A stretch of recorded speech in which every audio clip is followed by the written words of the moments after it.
सह वीर्यं करवावहै तेजस्विनावधीतमस्तु मा विद्विषावहै। ओम शांति शांति शांति।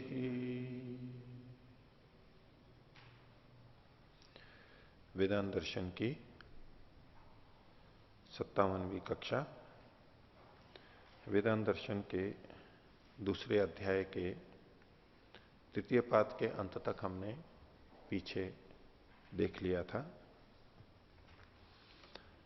कल वाली कक्षा में जो आपकी ओर से प्रश्न किए गए थे उस पर भी कुछ चर्चा हुई थी, और ये जो कल वाली चर्चा थी वो हमने पीछे 41, 42 इन सूत्रों से संबंधित थी, और 41 से पीछे से भी देख सकते हैं। इसमें आत्मा को कर्ता के रूप में कहा गया था। इसको हम 33वें सूत्र से भी ले सकते हैं, कर्ता शास्त्रार्थवत्वात्। वहां पर जीवात्मा का कर्तृत्व सिद्ध किया गया था, जीवात्मा कर्ता है और उसके अंदर बुद्धि कर्ता नहीं है इत्यादि, वो सारा करते करते और 40वें सूत्र तक बात हुई। अब 40 के बाद में 41, 42 में कुछ बातें और कहेंगी जिसको लेकर के हमारी चर्चा थी। तो वहां पर 41वें सूत्र की भूमिका में क्या कहा गया था कि ठीक है, बुद्धि का कर्तृत्व नहीं हो, जीवात्मा का ही कर्तृत्व हो। पूर्व पक्षी ने मान लिया पिछले जो तर्क युक्तियां शास्त्र प्रमाण रखे गए थे, लेकिन वो एक प्रश्न और कर रहा है।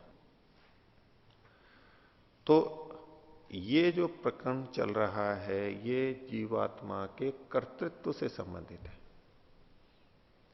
कर्तृत्व का मतलब है जिसमें करने की सामर्थ्य होती है, जो कर्मों को करता है, कर्तापन, वो कर्तृत्व हुआ।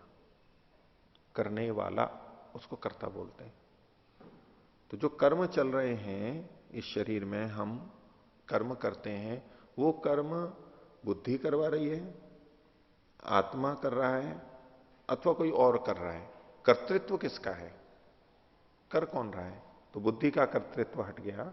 अब आत्मा का कर्तृत्व जब होने लगा तो पूर्व पक्षी ये कह रहा है कि आत्मा का कर्तृत्व आप कह रहे हैं, लेकिन शास्त्र में यह उल्लेख मिल रहा है कि परमात्मा करवा रहा है आत्मा से। जब परमात्मा आत्मा से करवा रहा है अच्छे कर्म या बुरे कर्म, तो वास्तव में कर्तृत्व किसका हुआ? परमात्मा का हुआ। क्योंकि कर्तृत्व हमें तब मानना होता है या तब ही मान सकते हैं जब करने वाले की स्वतंत्रता हो, कर्म करने में उसकी स्वतंत्रता हो, तभी कर्तृत्व माना जा सकता है। नहीं तो उसको कर्तृत्व नहीं मानते, वो दूसरे के द्वारा करवाया गया है फिर तो। और करवाने वाले में भी अपना कर्तृत्व कुछ अंश में रहता है। तो स्वतंत्रता की बात कर्तृत्व के साथ जुड़ी भी है, और स्वतंत्रता पूर्वक व्यक्ति आत्मा अच्छे बुरे कर्म करता है, तब ही कर्म फल भी उसके साथ में जुड़ता है। परमात्मा तदनुसार फल देता है, और भोगने वाला भी फिर वही होगा, वही आत्मा जिसने किया है, तो इसलिए उसका भोक्तृत्व भी आता है, भोक्तापन भी आता है। तो जीवात्मा से संबंधित ये दो अलग अलग बातें हैं, कर्तृत्व और भोक्तृत्व। कर्तृत्व जैसा करता है, जैसा किया है वैसा फल भोगता है, ये आपस में संबंध होते हुए भी अभी चर्चा केवल कर्तृत्व की हो रही है। हम जो कर्म करते हैं वो हम अपने ढंग से नया स्वतंत्र करते हैं, या कोई करवा रहा है, या पीछे से हमारी कोई बाध्यता है। ठीक है, तो उसको ध्यान में रखते हुए ही हमें इसको सोचना है। अभी भोक्तृत्व को नहीं लेंगे, कर्तृत्व को लेना है, कर्म करने को। तो पूर्व पक्षी ने क्या कहा था? परातु तत्श्रुते है, जो आत्मा से परे है यानी परमात्मा है, उसके द्वारा कर्म कराए जा रहे हैं, ये श्रुति मिल रही है। और इन्होंने ये वचन दिया, एश ही एवं साधु कर्म कारयति, अच्छे कर्मों को वो करवाता है, करवाता है। अब इस रूप में करने वाला आत्मा है, लेकिन परमात्मा करवा रहा है। अब संस्कृत की दृष्टि से देखें, एक तो स्वतंत्र करता है और एक दूसरा हेतु करता है, प्रयोजक करता है। करवाने वाला। करवाने वाला भी तो कुछ ना कुछ कर्तृत्व कर ही रहा है, वो एक अलग बात हो गई। तो परमात्मा करवाता है। और किससे करवाता है परमात्मा? किससे कर्म करवाता है? तो तम यम एभ्यो लोकेभ्य उन्निनीशते, जिसको इन लोकों से ऊपर ले जाना चाहता है। अभी जिस लोक में है, वो जिस स्थिति में है, उससे उसको ऊपर की स्थिति में ले जाना चाहता है, उससे वो अच्छे कर्म करवाता है। ठीक है, कर्म अच्छे करेगा, कर्म वो करवा रहा है, मुख्य बात है। और उसके साथ साथ क्योंकि कर्म अच्छे हो जाएंगे तो वो अच्छी जगह चला जाएगा, अच्छे फल भोग लेगा। और इसके विपरीत भी कहा, ऐसे ही एवं असाधु कर्म कर रहे थी, गलत कर्मों को भी वही करवाता है। किससे? तम यम अधो निनीशते, जिसको वो नीचे ले जाना चाहता है, जिसको वो नीचे ले जाना चाहता है। तो उस दृष्टि से तस्मात जीवस्य कर्मणि न स्वतंत्र, तस्मात जीवात्मा कर्मणि न स्वतंत्र, मुख्य बात यहां पर आई। तो अब इसके आधार पर उत्तर दिया गया था, कृत प्रयत्नापेक्षस्तु, ये जो परमात्मा करवा रहा है वो उस आत्मा के पूर्व कर्मों की अपेक्षा से करवा रहा है। अर्थात परमात्मा का करवानापन ये स्वीकार कर रहा है सिद्धांति। करवानापन स्वीकार करते हुए एक बात कही गई है, परमात्मा करवा रहा है, इससे जीवात्मा परतंत्र हो जाएगा, परमात्मा ही करवा रहा है, आत्मा का तो कुछ उसमें है ही नहीं। ये जो बात आ रही थी उसमें सिद्धांति ने जोड़ा कि परमात्मा जो करवा रहा है वह उस जीव के अपने पूर्व कर्म की अपेक्षा से, अर्थात उसके पूर्व कर्म ऐसे हैं जिनके अनुसार उसको ऐसे कर्म वो करवा रहा है, परमात्मा करवा रहा है। तो अब ऐसे में परम जीव के साथ में अन्याय की बात नहीं आएगी, और परमात्मा मनमाने कर्म करवा रहा है किसी से कुछ भी, वो भी बात नहीं आएगी। पिछले कर्मों की अपेक्षा से वो करवा रहा है। और इसकी सिद्धि के लिए सिद्धांति ने कहा कि जीवात्मा की कर्म की स्वतंत्रता है, ये क्यों हम मानते हैं, क्यों मानने को बाध्य हैं? क्योंकि शास्त्र में विहित और प्रतिषिद्ध विधान, विधि और निषेध, ये वाक्य मिलते हैं, और उनकी अव्यर्थता यानी सार्थकता तभी है, वो व्यर्थ तभी नहीं होंगे जब हम कर्म की स्वतंत्रता मानेंगे। यदि हम ये मानेंगे कि जीवात्मा के कर्म परमात्मा करवा रहा है और जीवात्मा को कोई भी निर्णय का अवसर नहीं है, तो शास्त्र में जो उसको जीवात्मा के लिए उपदेश है, उपदेश तो जीवात्मा के लिए ही है, वो उपदेश व्यर्थ हो जाएंगे, विधि के भी और निषेध के भी। ये सिद्धांति ने उत्तर दिया। अब इसमें जो हमारे मन में आता है कि परमात्मा हमारे पूर्व कर्मों के अनुसार हमारे से नए कर्म करवा रहा है। अब नए कर्म करवा रहा है का स्वरूप क्या है? कि परमात्मा बलात् हमारे से अच्छे और बुरे कर्म करा रहा है और हमारा कोई निर्णय का अधिकार नहीं है, क्या ऐसा है? अथवा पिछले कर्मों के अनुसार परमात्मा केवल प्रेरणा दे रहा है हमें,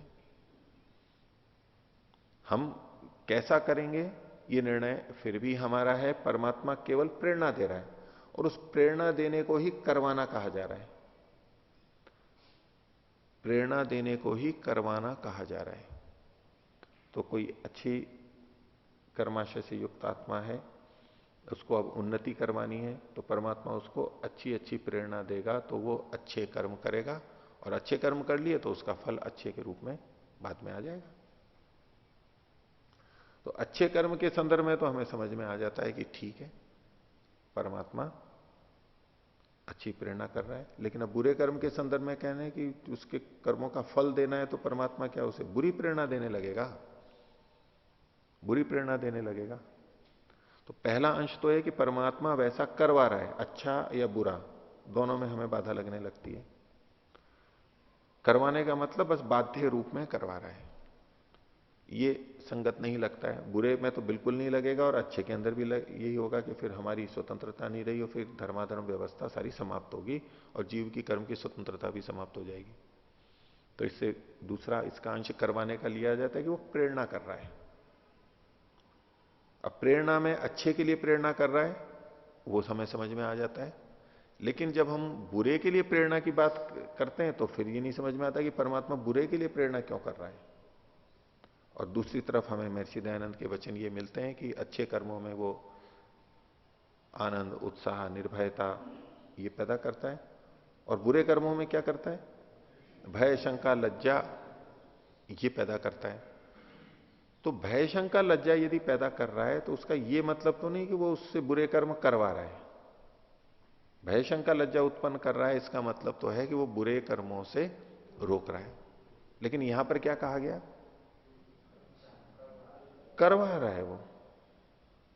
तो प्रेरणा की दृष्टि से अगर हम इस परमात्मा का कर्तृत्व देखें तो यहां भी एक समस्या रहती है कि परमात्मा कैसे, वो तो सही प्रेरणा ही करेगा, रोकने की प्रेरणा करेगा उसको। लेकिन ये वचन को भी हम मान के चलते हैं कि परमात्मा कुछ करवा रहा है। तब परमात्मा साक्षात करवाए तो दिक्कत है, परमात्मा प्रेरणा दे तो भी दिक्कत है एक अंश में। तो फिर करवा कैसे रहा है परमात्मा का करवाना कहेंगे किसको? साक्षात वो करवा रहा है या उसकी व्यवस्था से ऐसा हो रहा है? तो इसके उत्तर में जो इन्होंने कहा कि कृत प्रयत्न की अपेक्षा से हमारे कर्माशय के अनुसार है। तो अब यहां हमें समझने के लिए कर्माशय का कर्म जिसका कि फल हमें मिलना है, भोगना है, और साथ में हमारे पिछले संस्कार, वासना रूप संस्कार, ये दोनों चीजें विद्यमान है।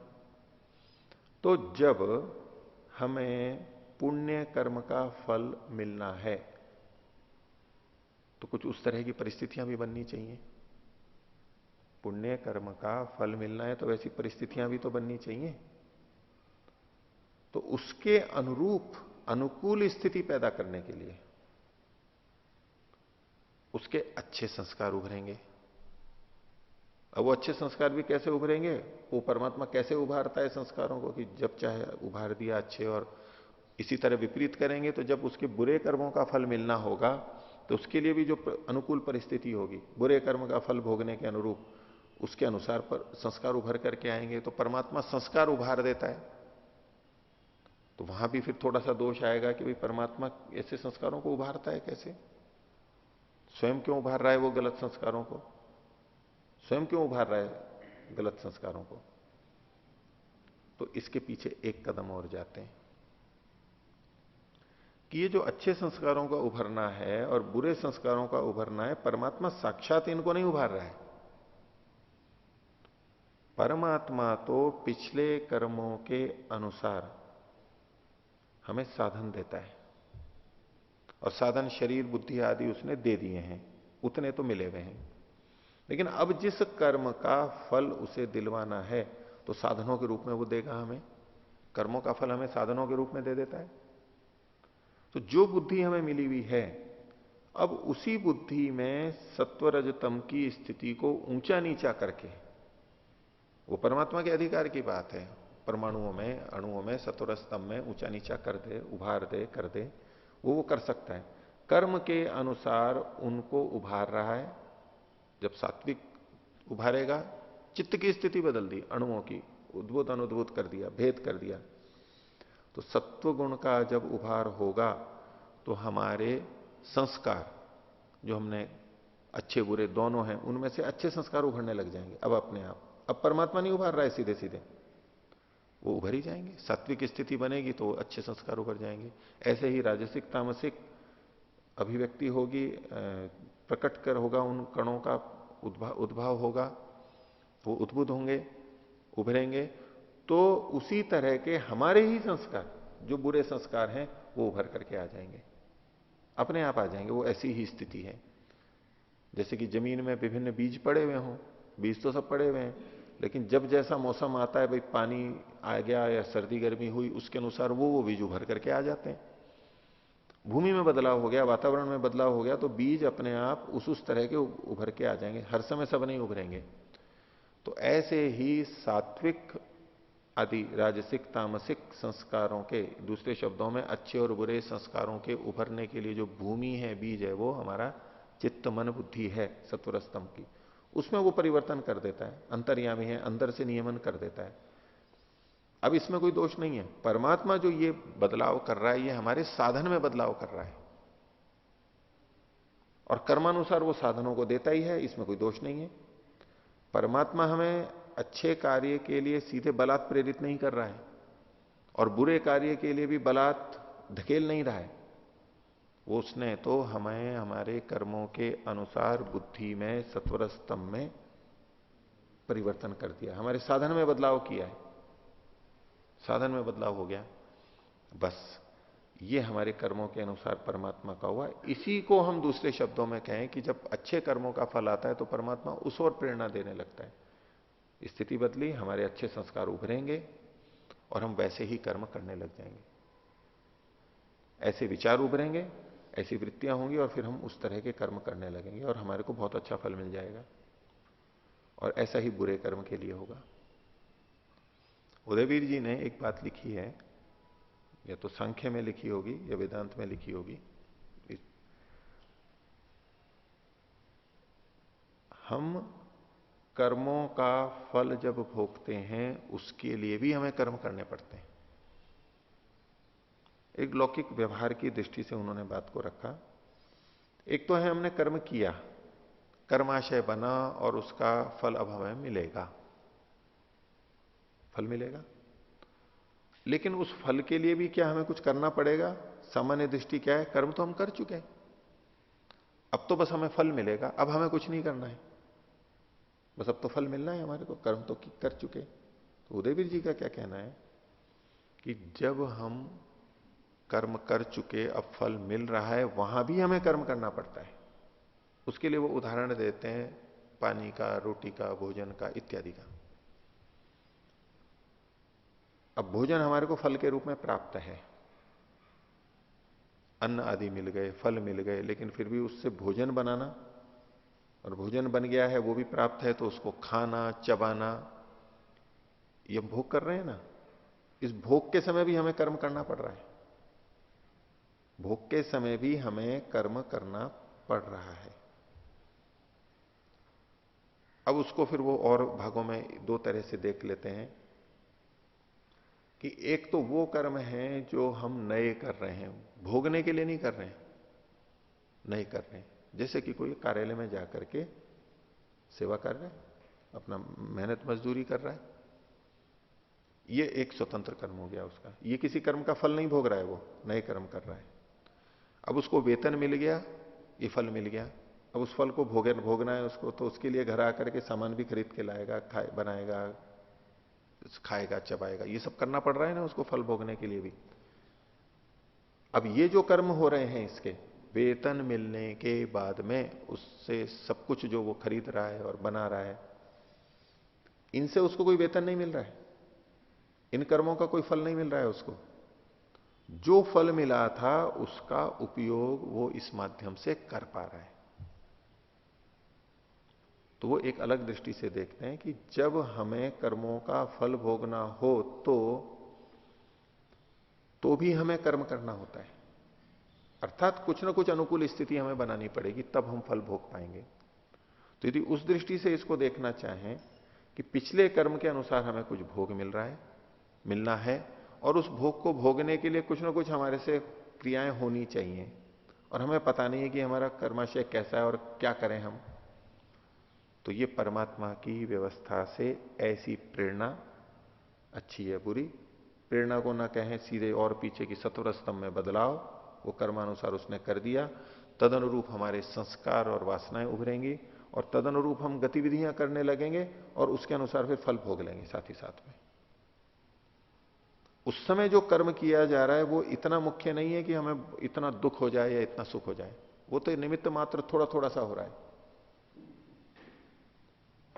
पिछले कर्म भी उसमें जुड़ गए हैं।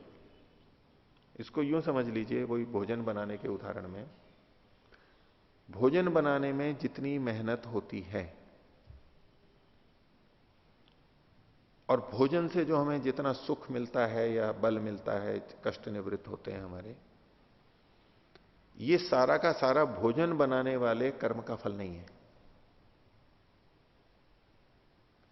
यदि केवल हम उतना ही करते तो हमारा वो पूरा नहीं होता। अब किसान ने खेत में अनाज उगाया, पहले तो कई महीने मेहनत की, अब वो फल आ गया, और अब जो वो खाना बना रहा है, केवल खाना बनाने जितनी मेहनत करे तो वो लाभ को प्राप्त नहीं कर सकता, फल को प्राप्त नहीं कर सकता। तो दिखने में तो यूं लग रहा है कि ये अभी मेहनत कर रहा है, भोजन बना रहा है, कर्म कर रहा है, इस कर्म का फल है कि ये भोजन कर पा रहा है। ये केवल उतने का फल नहीं है, क्योंकि ऐसा संभव ही नहीं है। तो अभी जितने कर्म हम कर रहे हैं और जितना फल हमें मिल रहा है, वो सारा का सारा उस किए हुए कर्म का ही नहीं है। वो पीछे के कर्मों का फल भी हमारे को भोगना था, वो चल रहा है, और उसके साथ साथ हम कुछ और कर रहे हैं और वो हमें मिलता चला जा रहा है। ये कर भोग भोगते समय भी कर्म करना पड़ रहा है ये, और स्वतंत्र कर्म करेंगे वो एक अलग चीज हो गई।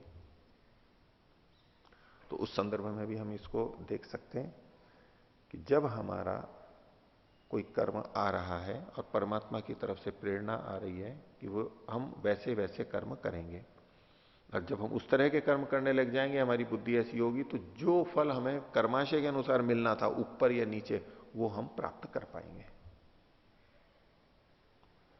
तो परमात्मा सीधे सीधे नहीं करा रहा, सीधे करवाने में दोष आएगा, स्वतंत्रता बाधित हो जाएगी बिल्कुल। और प्रेरणा के अंदर अच्छी प्रेरणा तो ठीक है, और बुराई से रोकने की प्रेरणा भी ठीक है, लेकिन गलत की तरफ वो प्रेरित कर रहा हो तो फिर ये मन में आएगा कि वो क्यों कर रहा है ऐसा। क्या परमात्मा गलत प्रेरणा भी देता है? तो नहीं, परमात्मा गलत प्रेरणा तो देगा नहीं, ये स्वीकार्य नहीं होता है। फिर इसकी संगति कि सत्वर स्तंभ की स्थिति में कर्मानुसार वो बदलाव करता है और बाकी प्रक्रिया व्यवस्था से हो जाती है। एक जगह तो होगी कहीं जहां परमात्मा का कर्तृत्व मानना होगा कि वो ये कर रहा है, ये कर रहा है, और उसको भी व्यवस्था से माने, फिर तो कर्तृत्व सीधे सीधे आएगा ही नहीं, कहीं तो कर्तृत्व मानना ही होगा परमात्मा का, वो करवा रहा है।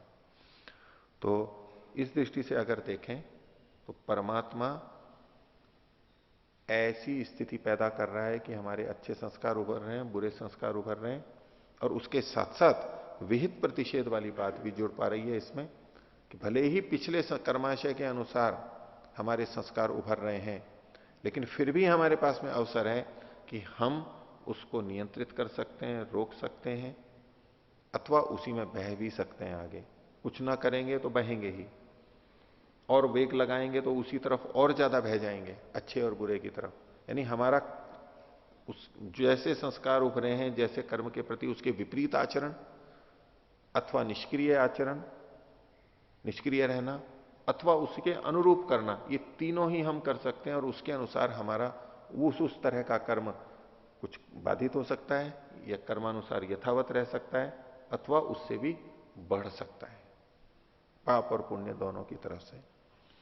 तो इससे संबंधित जो मैंने कुछ बातें संक्षेप से आपके सामने रखी एक सिद्धांत के रूप में कि इसको किस तरह से समझना चाहिए, ये सब चीजें रह जाए, परमात्मा पे भी कोई दोष ना आए, जीवात्मा की कर्म की स्वतंत्रता भी रह जाए, कर्मफल व्यवस्था भी रह जाए, इन सूत्रों की संगति भी लग जाए।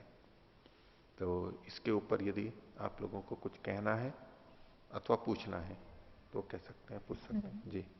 आचार्य जी, जैसे हमने अभी चर्चा की, जब कर्माशय का फल देना होता है अच्छे कर्म का, तो उस तरह से ईश्वर की तरफ से प्रेरणा मिलती है, दच सत्वरज तम को उभार कर।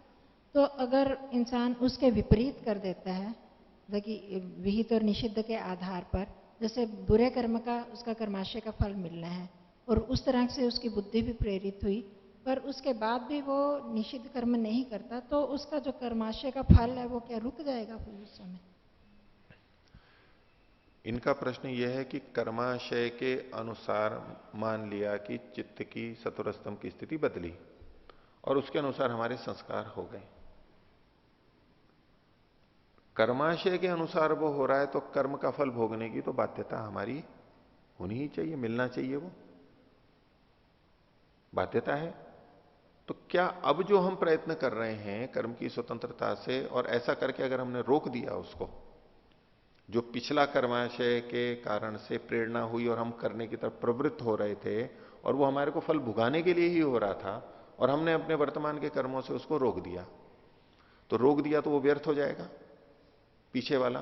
तो क्या वो व्यर्थ हो गया, अथवा तो उसका फल हमें आगे मिलेगा, या हमने रोक दिया, अभी तो भोगा नहीं गया, तो आगे उसको भुगवाना होगा? यही प्रश्न है आपका। तो इसके अंदर आप देखिए कि जो हमारा वर्तमान का प्रयत्न है उससे वो समंजसित होगा, उसमें न्यूट्रल होगा, आपस में तालमेल बनेगा। वर्तमान का विशेष कर्म करके यदि हमने उसको रोक दिया तो वो आगे फल नहीं देगा। प्रथम उत्तर तो ये दे रहा हूं, आगे फल नहीं देगा। पर इस पे जो ये प्रश्न आ रहा है कि अगर वो आगे फल नहीं देगा तो फिर तो कर्म का फल ही नहीं मिला हमारे को। नहीं, कर्म का फल तो मिल गया है हमारे को। कैसे? कि ये जो पिछला आ रहा था और उसके लिए जो हमने जितना नया कर्म किया, उस नए कर्म का कोई शुभ कर्म फल तो हमारे को मिला नहीं। वो जो हमारी मेहनत हुई है रोकने में, वो उसको निरस्त करने में गई ना। यदि हमारा पिछला बुरे कर्म का उद्भव नहीं हो रहा होता और फिर हम इतनी ही प्रयत्न करते अच्छे मार्ग पे चलने की, तो क्या होता? अच्छा मिलता ना। लेकिन वो हुआ नहीं, वो हुआ नहीं। इसका मतलब क्या हुआ कि एक तरह से हमने अपने पिछले कर्म का फल भोग लिया है, पिछले कर्म का फल भोग लिया है। ठीक है, तो इस रूप में अन्याय भी नहीं है। पिछले कर्म का वेग किसी का थोड़ा सा था और उसने उसके विपरीत बहुत अच्छा प्रयत्न कर लिया, तो थोड़ा तो प्रयत्न उसका पिछले कर्म को निरस्त करने में चला जाएगा और बाकी का जो अतिरिक्त है उससे उसको और नया परिणाम दिखाई दे जाएगा, कुछ अच्छा दिखाई दे जाएगा, वो उसका फल हो गया। तो वर्तमान भी सार्थक हो रहा है और पिछला भी सार्थक हो रहा है, व्यर्थ कोई भी नहीं गया। पिछला जितना वेग है उतना ही हमारा प्रयत्न हुआ, तो बस पिछला रुक जाएगा और अगला कुछ फल भी नहीं मिलेगा, वो उसमें बराबर हो गया। और इसके विपरीत और कर लें तो पिछला जितना है हमारा प्रयत्न रोकने का हुआ लेकिन वो थोड़ा हुआ, तो क्या होगा? वो पिछले के अनुसार हम वैसा कर्म करेंगे। तो यहां भी दोनों का कर्मों का फल अपनी अपनी जगह परिणाम आ ही रहा है। हम ऐसा ना सोचें कि ये तो हमने प्रयत्न भी किया तो भी व्यर्थ हो गया। जितना हमने थोड़ा किया उसको रोकने का प्रयास, उतना वो सार्थक हुआ है। नहीं तो वो कर्म और कहीं ज्यादा हो जाता हमारा। जितना बुरा अधिक हो सकता था उतना ना होकर के कम हुआ है। इस रूप में पिछला वाला जो कर्माशय था उसने भी अपना फल दिया, कुछ तो रुक गया और कुछ दे दिया गया, दोनों बातें हुई और वर्तमान का कर्म भी सार्थक हो रहा है। सब इनको तरतम भेद से आप सारा देखेंगे तो पिछला कर्म हमारा व्यर्थ नहीं हुआ, वो सार्थक हुआ है। इसको और दूसरे में एक बिल्कुल स्थूल उदाहरण दे लें, जैसे कपड़े हमारे गंदे हैं, किसने अनियम करके अपने कपड़े गंदे कर लिए, नियम का भंग करके, जो नहीं करना चाहिए था, और एक ने नियम के अनुसार सफेद रखे, मतलब शुद्ध रखे। अब दोनों ने कपड़े धोए, एक ने नहीं धोया तो भी उसके स्वच्छ हैं और दूसरे ने धोए, धो करके स्वच्छ कर लिए। तो बोले कि ये जो इसने कपड़े गंदे किए इसका तो फल मिला ही नहीं, इसको तो गंदे ही रहने चाहिए तब फल मिलता है इसको। नहीं, अगर ये नहीं धोता तो उसको वो फल मिलता रहता, गंदे का जो भी होना है, गलत खराब दिखता या रोग होता जो भी। लेकिन अगर उसने विशेष प्रयत्न किया है तो ये अतिरिक्त प्रयत्न किया और दूसरे को वो करना नहीं पड़ा है। इसने अतिरिक्त प्रयत्न किया और उसका गंदे से साफ हो गया, अब दोनों साफ है। अब वो जिसने गंदे नहीं किए थे वो भी साफ है और जिसने गंदे किए थे वो भी साफ है, लेकिन इसको अतिरिक्त करना पड़ा, तो फल तो भोग लिया उसने। इस दृष्टि से सब जगह लगेगा। हाँ, और कोई? जी। आचार्य जी, इसका मतलब यह हुआ कि हम जो अच्छे कर्म करते हैं, पुण्य कर्म करते हैं, उससे जो पाप फल हमें भोगना था इस जन्म में, वो रुक जाएंगे उस कर्म से, यही हुआ? ये सब जगह नहीं घटेगा, इसको पूरी तरह ऐसे ना लगाइए कि वर्तमान के पुण्य कर्म से पिछले पाप कर्म कट जाते हैं, जी। ऐसा नहीं समझिए। कटते हैं तो किस ढंग से कटते हैं वो एक थोड़ा अंश है जो अभी चर्चा चल रही थी, लेकिन इसका ये अर्थ नहीं है कि जो भी पुण्य है उससे उतने पाप घट जाएंगे या पाप हैं तो उतने पुण्य कम हो जाएंगे। अगर ऐसा मानेंगे तो या तो केवल पुण्य रहेंगे या पाप रहेंगे। अगर यूं आपस में ही घटबढ़ जाएं तो जितना एक अधिक है या कम, एक जो है उतना दूसरे का कट जाएगा, बचेगा एक ही केवल। या तो पाप बचेगा या पुण्य बचेगा, ऐसा नहीं, दोनों ही रहते हैं। घटते बढ़ते कहाँ है, और इस प्रसंग को आप हमेशा ध्यान रखिए। जो नए कर्म कर रहे हैं हम, बिल्कुल स्वतंत्र कर्म, उससे संबंधित ये बात नहीं है। जो हम बिल्कुल नए कर्म कर रहे हैं उसका जितना पाप और पुण्य है वो अपनी जगह संचित हो जाएगा। यह प्रसंग किसका चल रहा है कि पिछले कर्माशय के अनुसार जब हमें संस्कार का वेग बना हुआ है, उसको दूसरे शब्दों में कहें कि भाई ईश्वर की व्यवस्था से हम उधर बढ़ रहे हैं, वर्तमान में नहीं लेकिन वो चले जा रहे हैं उसी तरफ, उभर गया है हमारे अच्छे या बुरे।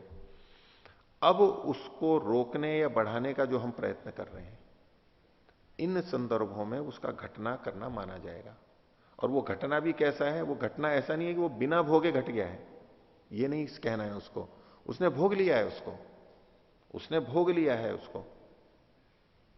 पूर्व के पुण्य कर्म से पिछला पाप कर्म फल नहीं दे रहा है, ऐसा नहीं कहो इसको। इस वर्तमान के जो पुण्य कर्म है, जो मेहनत है, उसका कोई फल हमारे को नहीं मिला, ये दोष बना ना साथ में। चलो पिछला तो घट गया, ऐसा मान भी लें कि वर्तमान के पुण्य से पिछला पाप का कर्म कुछ कम हो गया, तो ये जो पुण्य कर्म किए थे इसका फल तो कुछ नहीं मिला ना। तो जो हमने नया कर्म किया उसका एक पुण्य तो या तो आगे मिल जाएगा अथवा पीछे का घट गया, तो लेकिन फल तो हमारे को भुगतने में आ ही गया ना। हाँ, किंतु आचार्य जी, अभी प्रारंभ में आपने एक बात बताए थे, हम इस वर्तमान जन्म में जो भी अच्छे या बुरे कर्म करते हैं हाँ, वो संचित हो जाते हैं। हाँ होते हैं जी। अब हम जो पीछे का जो हमारे संस्कार है, उनकी प्रवाह से जो भी बुरे कर्म करते हैं उनको एक तरफ रखेंगे। अब उसको रोकने के लिए हम जो प्रयत्न वर्तमान में नए कर्म के द्वारा, पुरुषार्थ के द्वारा जो हम प्रयत्न कर रहे हैं, वो प्रयत्न हमारा नया कर्म हुआ है, तो वो संचित हो जाना चाहिए। फिर वो इसको रोक रहा है, तो वही बात आएगा कि हम पुण्य से पाप को रोक रहे हैं। रोक तो सकते हैं हम, ये तो निश्चित है। रोकना मतलब उसको काटना ही होगा। नहीं, उसका गलत अर्थ ऐसा नहीं लेंगे कि वो बिना भोगे चला गया, वो तो फिर अन्याय में आ जाएगा कि हमने हमने उसका फल नहीं भोगा, ऐसा नहीं कहिए उसको। अन्याय नहीं होगा, वो अव्यवस्था नहीं कहलाएगी, वो व्यवस्था ही कहलाएगी। देखिए, कर्म का संचय होता है, इसमें कोई दो राय नहीं है, स्वतंत्र रूप से जब हम कर्म कर रहे हैं। लेकिन जिस संदर्भ में अभी हम बात कर रहे हैं कि पिछले कर्माशय के अनुसार यदि कुछ हुआ है और अब जो हमारा कर्म है ये फल के रूप में आने वाला है, वहां हम उसको प्रभावित करते हैं वर्तमान के पुरुषार्थ से कि यदि पिछले कर्माशय के अनुसार हमारा शरीर अच्छा नहीं है और अब हमने व्यायाम करके शरीर को अच्छा बना लिया है, ठीक है, तो किसका कर्मफल नहीं मिला हमारे को? कोई कहने लगे कि इसने व्यायाम करके अपने शरीर को अच्छा बना लिया, तो जो कर्मानुसार इसका भोग होना था वो इस नहीं भोगा गया है, तो ये कर्म व्यर्थ हो गए। ऐसा ही तो लगेगा ना आपको? ऐसा ही कह रहे हो ना आप? ऐसा ही कह रहे हो ना? नहीं, ये कहना नहीं है आचार्य जी। वो आ रहा था, हाँ, उसको हम अभी के वर्तमान के प्रयत्न से रोक दिए। रोक दिए हमने, उन संस्कारों को रोक दिया, रोक दिए। मेहनत ज्यादा पड़ा और ज्यादा मेहनत करके उसको रोक कर हम पुण्य का संचय करना शुरू किया। जो पुण्य कर रहे हैं अगर पिछले के निरपेक्ष है तो वो तो पुण्य संचित हो जाएगा पूरा पूरा। और यदि हमारा वो जो प्रयत्न चल रहा है वो अभी हमारे को उस वेग को रोकने में लग रहा है,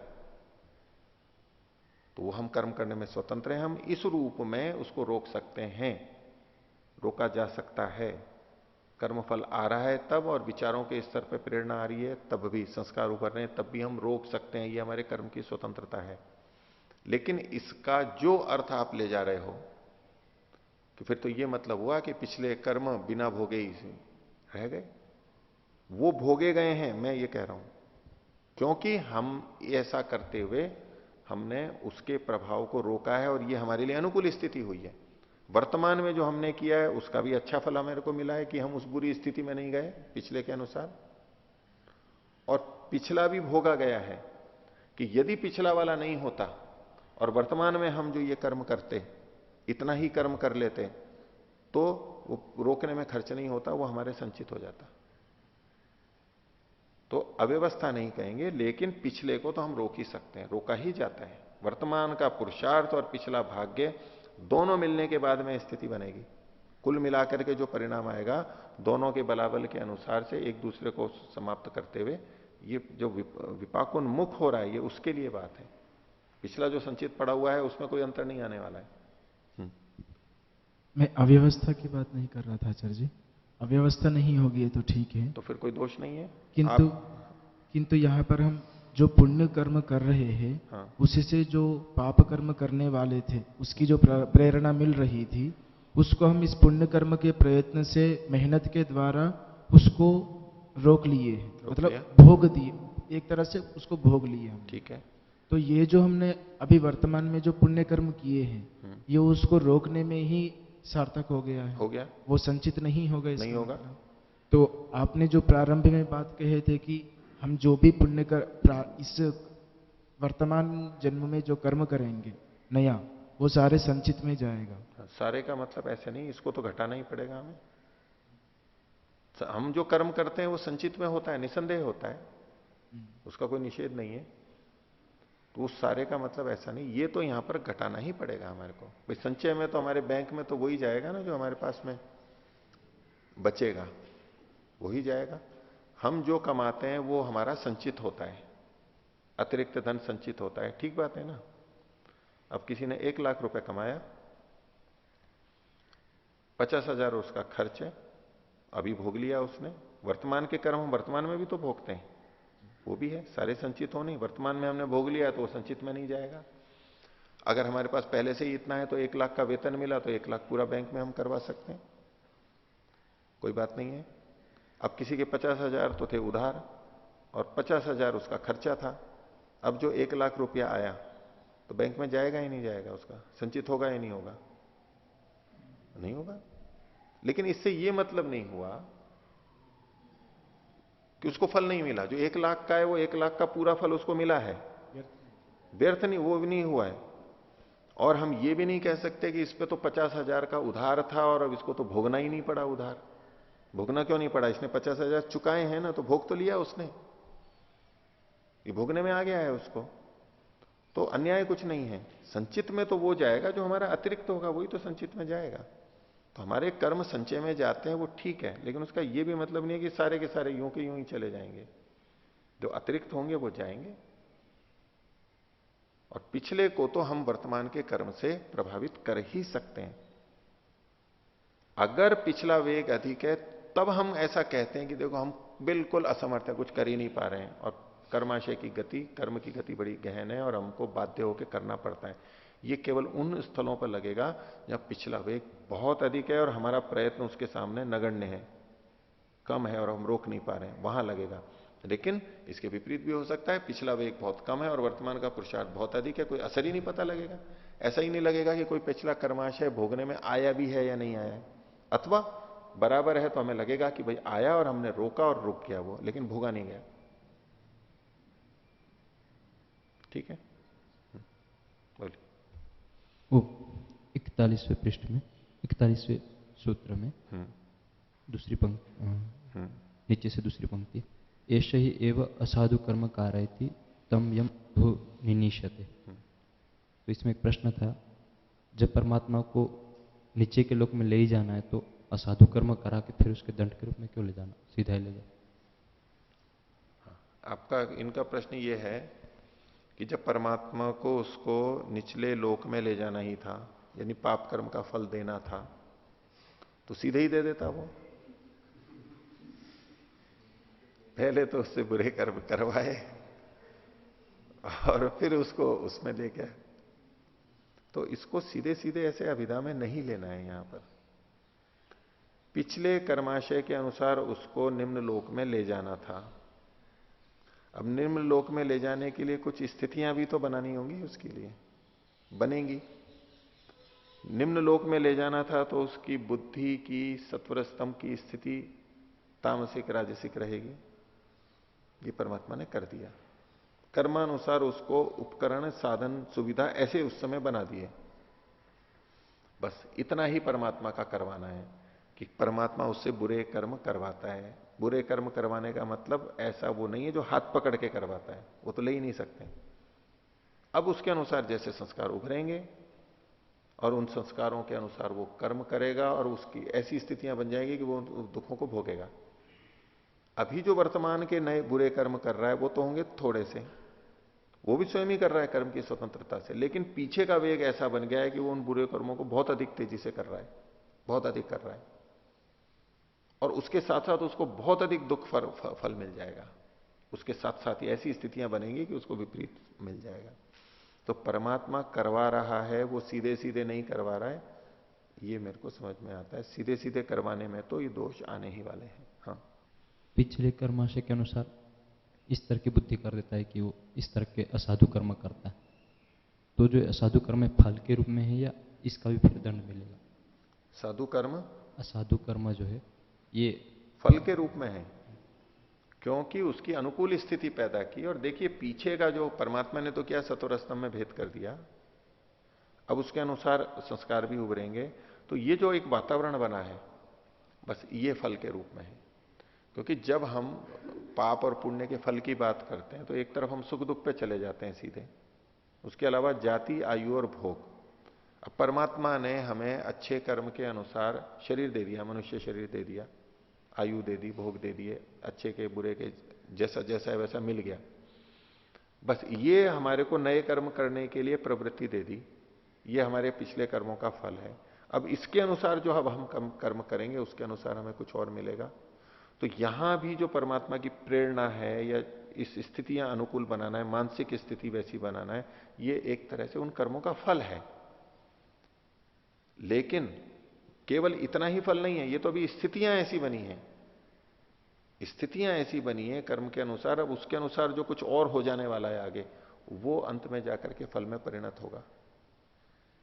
क्योंकि मनुष्य जन्म का मनुष्य शरीर मिल गया, अब कहें कि भाई मनुष्य शरीर को उसको पुण्य का फल दे दिया उसको, बस इतना ही है, क्या हो गया फल? नहीं। मनुष्य शरीर मिलने के बाद में हम जो जो अच्छे कर्म कर सकते हैं, जो हमारी इतनी प्रबल संभावनाएं हैं अच्छे करने की या तो बुरे की भी, वो सब भी अभी हमारे को एक फल के रूप में प्राप्त हो रहे हैं कि हमें उन्नति का अवसर मिला हुआ है, ये हम उन्नति कर सकते हैं। ये एक तरह से फल मिल रहा है हमारे को पिछले का। लेकिन उसके साथ साथ ये जो हम नए नए कर्म करेंगे उसमें अनुकूलता प्रदान करके वो फल दे देता है। अब जो नए कर्म करेंगे उसके अनुसार हमें फिर फल मिल जाएगा।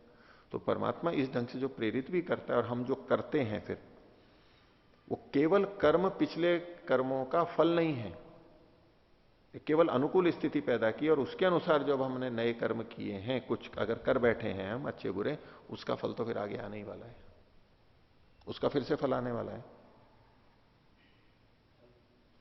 उन कर्मों का फल, क्योंकि वो जो हमने किए हैं उसके अनुसार जो अच्छा बुरा है उसके अनुसार आएगा। और किन्हीं को कुछ कहना है? सत्यव्रत जी। आचार्य जी, आपने बताया कि जब ईश्वर को हमारे बुरे कर्मों का फल देना होता है तो ईश्वर हमारी चित्त की स्थिति, बुद्धि की स्थिति अर्थात सत्व रजतम की स्थिति में परिवर्तन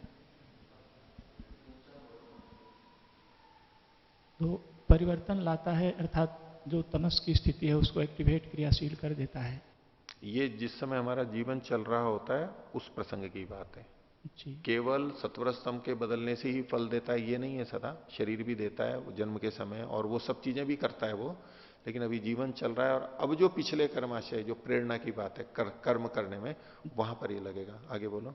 ओम। आचार्य जी, आपने अभी बताया कि जब हमारे बुरे कर्मों का फल ईश्वर को देना होता है तो ईश्वर हमारी चित्त की स्थिति, हमारे जो साधन है चित्त बुद्धि, उसकी स्थिति में अर्थात सत्व रज तम की स्थिति में परिवर्तन ला देता है और हमारे चित्त में जो तमस कण है, तमोगुण वाले कण हैं, उनको एक्टिवेट यानी कि उनको क्रियाशील बना देता है, जिससे हम तमस प्रधान कर्मों को करने की ओर अग्रसर हो जाते हैं। और आपने भी बताया था कि उसे हम प्रयत्न से रोक भी सकते हैं या कम भी कर सकते हैं। परंतु मेरा यहाँ कहने का तात्पर्य है कि जब हमारे पास आर्ष प्रमाण उपलब्ध है कि ईश्वर हमारे चित्त में जब हम बुरे कर्मों को करते हैं तो भय, शंका और लज्जा की स्थिति उत्पन्न करता है, अर्थात एक तरह से हमें बुरे कर्म न करने की प्रेरणा देता है। और यहाँ पे हम देख रहे हैं कि ईश्वर हमें बुरे कर्म एक तरह से करने की अप्रत्यक्ष रूप से, परोक्ष रूप से प्रेरित कर रहा है। तो इसमें हम संगति कैसे लगाएंगे? तो जो महर्षि का वचन मिल रहा है कि बुरे कर्म करते समय भय, शंका, लज्जा वो करता है, तो उतने अंश में उसको हम स्वीकार करेंगे। ठीक है, हालांकि ये अपने आप में एक बहुत विचारने की बिंदु है कि बुरे कर्मों में भी व्यक्ति आनंद उत्साह को अनुभव करता है, निरपवाद नहीं है, निरपवाद नहीं है ये। उसमें अपने कारणों से अच्छे कर्म करने में भी हम भय, शंका, लज्जा अनुभव करते हैं, लोक में बहुत उदाहरण मिलेंगे। और बुरे कर्म करने में भी आनंद उत्साह, जैसे कि आतंकवादी हैं, उनको ये कहा हुआ है कि इससे आपको ये जन्नत मिलेगी इत्यादि, तो उन कर्मों को करते हुए वो आनंद उत्साह का अनुभव करते हैं, भय, शंका, लज्जा का नहीं। और हम कुछ अच्छा कार्य कर रहे हैं और समाज में सारे बुरे लोग हैं और हम अंदर से दुर्बल हैं, तो हम वहां पर अच्छा करते हुए, सत्य बोलने की होते हुए भी हम भय, शंका, लज्जा अनुभव करते हैं। मुझको सत्य बोलना है, ईमानदारी से रहना है, तो वहां होता है कि दूसरे क्या कहेंगे, दूसरे टोकेंगे नहीं और कुछ ना कर दें मेरे को, मैंने तो सत्य बोलने में भी भय, शंका, लज्जा आती है। और बुरे कर्म करने में भी आनंद उत्साह आदि देखे जा सकते हैं कि व्यक्ति को लग रहा है कि कोई देखने वाला ही नहीं है, कोई पुलिस नहीं है, और अब मैं तो बस खुले में हो गया हूं, और उसको बहुत अच्छा लगता है कि अब इनको मैं खूब आराम से लूट लूंगा इत्यादि। तो इसलिए ये जो भय, शंका, लज्जा है, यद्यपि ये विषय अपने आप में एक बहुत विस्तृत है और विचारने की बात है, पर इतने अंश को मानते हुए कि परमात्मा अच्छे कार्यों में हमें प्रेरणा करता है अच्छे के लिए, और बुरे कार्यों से बचाने के लिए प्रेरणा करता है, जैसे कि कोई अच्छे पिता, माता या गुरुजन करते हैं। ठीक है, इस बात को मानते हुए तो ये जो आप आर्ष प्रमाण दे रहे हो, उसके साथ साथ ये भी है, और इसके साथ साथ दूसरा भी तो हमारे पास आर्ष प्रमाण है कि ततस्तद विपाकानुगुणानाम एवं अभिव्यक्तिर वासनानाम, वासनाओं की अभिव्यक्ति, संस्कारों की अभिव्यक्ति कर्माशय के अनुरूप होती है। तो जब वासनाओं की अभिव्यक्ति होगी, भोगोन्मुख होगी, वैराग्य की होगी, गलत कार्य की तरफ होगी, अविद्या से ग्रस्त होगी, ये वासनाएं उभरी हैं। वासनाएं कैसे उभर गई? कर्माशय के अनुरूप। कर्माशय के अनुरूप फल देना ये ईश्वर की न्यायकारिता है। अब ईश्वर उसको प्रेरित नहीं कर रहा है गलत कार्यों के लिए, ये एक अलग व्यवस्था है। परमात्मा ने कर्माशय के अनुसार उसको, उसकी बुद्धि की स्थिति बनाई है सत्वर स्तंभ की, अच्छी बुरी जो भी है, ये वो कर्माशय का फल दे रहा है। अब चित्त की ऐसी स्थिति बनने पर जो हमारे अच्छे बुरे संस्कार उभर रहे हैं, उसके उत्तरदायी हम हैं। अगर हमारे बुरे संस्कार हैं और राजसिक तामसिक स्थिति है तो बहुत अधिक बढ़ जाएगी। यदि हमारे कर्माशय के कारण थोड़ी सी राजसिक तामसिक स्थिति आ भी गई है, लेकिन संस्कार अच्छे हैं और हमने वर्तमान का प्रयत्न भी अच्छा रखा है, तो वो हमारे को हानि नहीं करेगा, हम उसको रोक लेंगे, नियंत्रित कर लेंगे। तो ये परमात्मा ने तो कर्माशय के अनुसार स्थिति बदली है। अब उसके अनुसार, व्यवस्था के अनुसार हमारे संस्कार उभरेंगे, और फिर भी हमें कर्म करने की स्वतंत्रता है। हम उन संस्कारों को, विचारों को, वृत्तियों को उभारें, न उभारें, बढ़ाएं, रोक दें, ये फिर हम कर सकते हैं। और फिर उसके अनुसार जो कर्म की तरफ प्रवृत्ति होगी, वहां फिर हमारी स्वतंत्रता है, हम करें या ना करें, हमारा पुरुषार्थ भी वहां पर काम करेगा। इसलिए ऐसी स्थितियों में परमात्मा प्रेरित कर रहा है ये नहीं कहा जाएगा, वो तो कर्म के अनुसार फल दे रहा है, कर्म के अनुसार फल दे रहा है परमात्मा, बस इतना है। और एक प्रेरणा वाला भाग है वो अलग है, और ये कर्मानुसार फल देना अलग है। इसको ही ये कह दिया जाता है कि जब परमात्मा किसी को ऊंचे लोक में ले जाना चाहता है, नीचे लोक में ले जाना चाहता है, तो परमात्मा कर्म सापेक्ष उसको ऊंचा ले जाना चाहता है, कर्म सापेक्ष नीचा ले जाना, उसको फल देने के लिए। और उसके अनुसार उसकी स्थिति, अनुकूलता प्रतिकूलता तो पर्यावरण की स्थिति बनानी होगी, नहीं तो वो वहां नहीं पहुंच पाएगा। ऐसा परमात्मा करता है। तो दोनों वचनों में विरोध ना देखते हुए इसकी संगति सामंजस्य ही हमें लगाना होगा। दोनों ही स्थितियां होती हैं। यहां दूसरी स्थिति की चर्चा चल रही है अभी, प्रेरणा की केवल नहीं, वो करवाता है, वैसा ऐसी स्थितियां पैदा कर देता है कि व्यक्ति वही करेगा, दूसरा करेगा ही नहीं वो। ठीक है, और कोई दूसरा उदयवीर जी वाला बोलो। चार जी, आपने उदयवीर जी का उदाहरण देते हुए ऐसा कहा था कि जब ईश्वर को हमारे कर्मों का फल देना होता है, उस समय भी हमें कर्म करने पड़ते हैं, नए कर्म करने पड़ते हैं। तो इसमें आपने ये उदाहरण दिया था, वो भोजन पकाने का, भोजन जो पकाता है, तो भोजन पकाकर हमें खाना भी पड़ता है, चबाना भी पड़ता है, तो क्या इसे खाने और चबाने को भी हम कर्म कहेंगे? कर्म जो कर्माशय जिससे बनता है, यानी कि चेष्टा विशेष को ही कर्म कहेंगे जिसका। पर यहाँ पे तो ऐसा नहीं लगता कि ये चेष्टा विशेष है जिसे हम कर्म की श्रेणी में रखें। हाँ, तो ये कर्म नहीं है नए।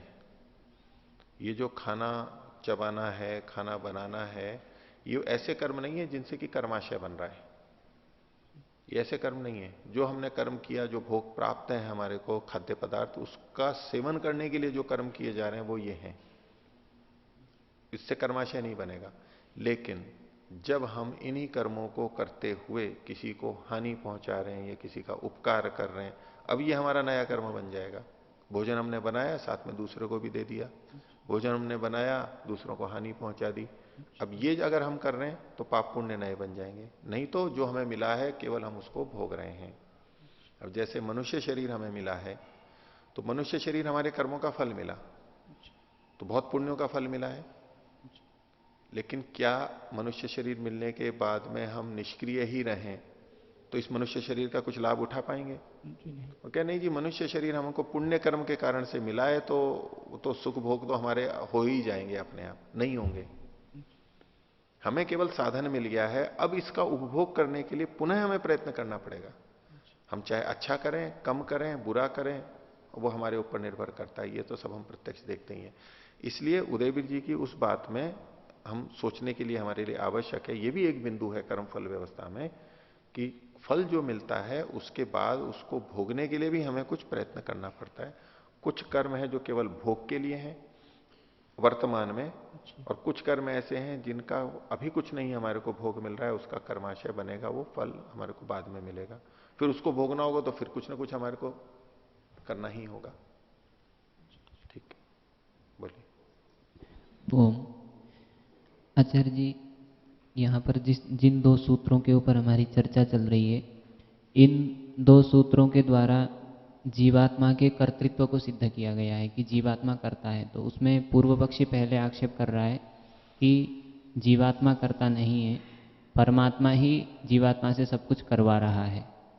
तो उसने कुछ प्रमाण प्रस्तुत किए। अब सिद्धांती उसका उत्तर देता है कि नहीं, जो परमात्मा करवा रहा है वो तो कृत कर्म की अपेक्षा से है, कृत प्रयत्न की अपेक्षा से है। तो ऐसा कहते हुए मतलब सिद्धांत ऐसा मान रहा है कि जीवात्मा दो प्रकार के कर्म करता है। एक तो स्वतंत्र पुरुषार्थ करता है, वो तो उसका अपना है स्वतंत्र, उसमें उसका स्वतंत्र कर्तृत्व है। लेकिन उसके अतिरिक्त एक दूसरा भी भाग है जिसमें कि वो परमात्मा ही उससे करवाता है सब कुछ। तो देखो, सब कुछ मत बोलिए। ये जो दो कथन है मोटे तौर पे तो ठीक बात है कि कुछ कर्म ऐसे हैं जो हम स्वयं करते हैं और कुछ कर्म ऐसे हैं जिसमें कर्माशय सापेक्ष भी होते हैं। लेकिन इसको यूं मत बोलिए कि कुछ कर्मों में हम पूरे ही स्वतंत्र हैं, अब पिछले कर्माशय का कुछ भी भाग नहीं है, और कुछ ऐसे हैं जिसमें परमात्मा ही सब कुछ करवा रहा है और हमारा कुछ नहीं है। दोनों जगह दोनों है। लेकिन जिनको हम कह रहे हैं कि कर्म की स्वतंत्रता है, वहां पिछले कर्मों की के अनुसार बाध्यता बहुत कम है। अब पिछले कर्म के अनुसार जैसा शरीर मिला है उसके अनुसार ही हम चल फिर रहे हैं। ये चल फिरने की स्वतंत्रता पूरी होते हुए भी जैसा शरीर मिला है, इंद्रियां हैं, उसके अनुरूप वो नियंत्रित होगा थोड़ा, इसलिए पूरी तरह से एकदम स्वतंत्र नहीं है। तो पिछले का प्रभाव रखते हुए स्वतंत्रता है कर्म करने की। इसी तरह से जहां हम बाध्य हो जाते हैं पिछले वेग से, परमात्मा की व्यवस्था से वो जो वेग आ जाता है, तो उसका भी ये भी मतलब नहीं है कि वहां हमारी कुछ भी स्वतंत्रता नहीं है। हम चाहें वहां पर भी नियंत्रित कर सकते हैं, पर वो वेग इतना ज्यादा होता है कि कह दिया जाता है ये तो उसी व्यवस्था से हो रहा है और उसके अनुसार। तो दोनों जगह दोनों हैं, लेकिन ये जो कथन किया जा रहा है वो व्यपदेश से, भूयसा अधिकता के कारण से ये दो वर्गीकरण किए। बाकी दोनों जगह दोनों कुछ ना कुछ तो बने रहेंगे न्यूनाधिक मात्रा में, ऐसा अभी समझ में आता है। और जो इन्होंने विहित प्रतिषिद्ध वाला प्रमाण दिया है कि यदि परमात्मा ही सब कुछ करवा रहा होता पूरी तरह से, तो फिर शास्त्रों में ये करना चाहिए, ये नहीं करना चाहिए, इसका कोई अर्थ नहीं था, वो व्यर्थ हो जाता। तो परमात्मा ने ही उपदेश दे रखा है, ऐसा करो, ऐसा मत करो, लिख रखा है, तो हमारे को सुनने का, जानने का भी है, और उसके अनुसार हम कर भी सकते हैं और नहीं भी कर सकते। ये स्वतंत्रता कर्म की हमारे पास फिर भी है। तो कुल मिलाकर के ये आएगा कि हम कर्म करने में ऐसे परतंत्र नहीं है कि परमात्मा ही सब कुछ करवा रहा है, और नए कर्म की दृष्टि से हम स्वतंत्र हैं, पर इतना भी अवश्य है कि पिछले कर्मों के अनुसार उसकी छाया में उसके अनुरूप जो हमारे को साधन सुविधाएं मिली हैं, उसके अंतर्गत हम कर पाते हैं। पूरी तरह से मनचाहा नहीं कर सकते, वो बाधित करेंगे, कहीं ना कहीं कम या अधिक हमें बाधित करेंगे, प्रोत्साहित करेंगे। तो आज का पाठ इतना ही रखते हैं। प्रणव ध्वनि।